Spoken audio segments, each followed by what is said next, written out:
Hello mga kalablas! It's your girl, Camila, is back with another vlog! At ngayong araw, pupunta ako sa trade school kung saan nag-aaral ang tatlo kong kapatid. Dito rin ako nag-aaral nung high school ako. Kaya parang balik tanaw ito sa nakaraan, o diba? Pero bakit nga ba ako pupunta dito? Curious ka ba? Bakit nga ba? O diba, tinanong ka pa, nanonood ka na lang, tinanong ka pa, ano daw? Ay!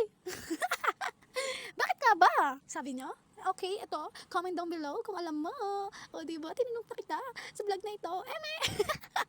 Pero bago tayo pumunta, samahan niyo muna ako magayos ng pest lock ko. O, di ba?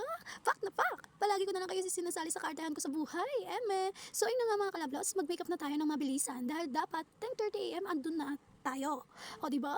First, sunscreen muna para protect ang ating skin. Sobrang init pa naman sa labas mga kalablots. Then, pulbo. Tapos, ilip natin ang ating eyelashes at lagyan ng long-lasting mascara. O, di ba? Buti pa itong tumatagal pero yung relasyon nyo kaya wag na lang natin pag-usapan.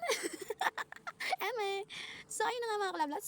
Hindi natin makakalimutan ng ating kilay. Kilay rin natin syempre para fresh. Ilip natin yan. So, ayun na nga mga kalablas. Outfit check. Kahit bondat, laban pa rin. O, diba? Wala tayong katapusang outfit check, check, check na yan. O, diba? Kabagayra ka. Comment down below kung may tips kayo paano mawala agad ang pat sa tiyan. Tanggalin natin. Waiting ako ha. Umaasa ako.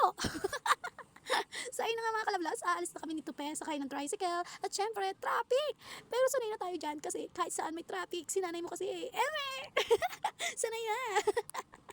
Umuhugot ng ng lakas, ang daming alam! Hugotera pala to! So, ayun na nga mga kalablas, pagdating ko sa school, grabe, na-miss ko ang lahat ng memories dito. Oh my goodness! Good times, bad times, lahat, bumalik sa isip ko, mga, ano ba yan? Ang saya-saya, ang sarap sa pakiramdam kapag binabalikan ng nakaraan, lalo na yung mga aral at natutunan natin. Pero ayun na nga mga kalablas, bakit nga ba ako pumunta dito?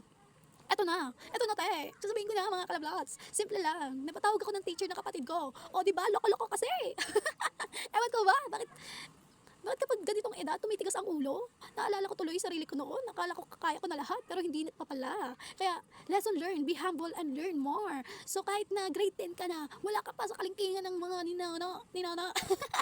Basta, be humble and learn more. Kasi, no one's be perfect. O, diba? Hindi mo alam lahat ng auntie ko. Lahat. Kaya, be humble and be good to others. So, ayun na nga mga kalabats, minsan maling barkada lang yan. Kaya, choose wisely kung sino ang mga nakakasama natin. Kung barumbado ang tropa mo, may choice ka. Gagayahin mo ba or iwiwas ka? Siyempre, it's your choice kasi nga may isip na tayo. Lahat tayo may sarili ng isip. Kaya alagaan mo ang sarili mo at tulungan kang maging better maging better person. Ganun. So, ayun na nga mga kalablas, tapos na ang meeting with the teacher. Pauwi na ako. Pero guess what? Nakalimutan ko ibalik ang visitor's ID. Huwag kang maingay ha. Nandito pa sa bag ko. So, ayun na nga mga kalablas, iabot ko na lang sa kapatid ko kasi nga, iwan niya na lang sa guard.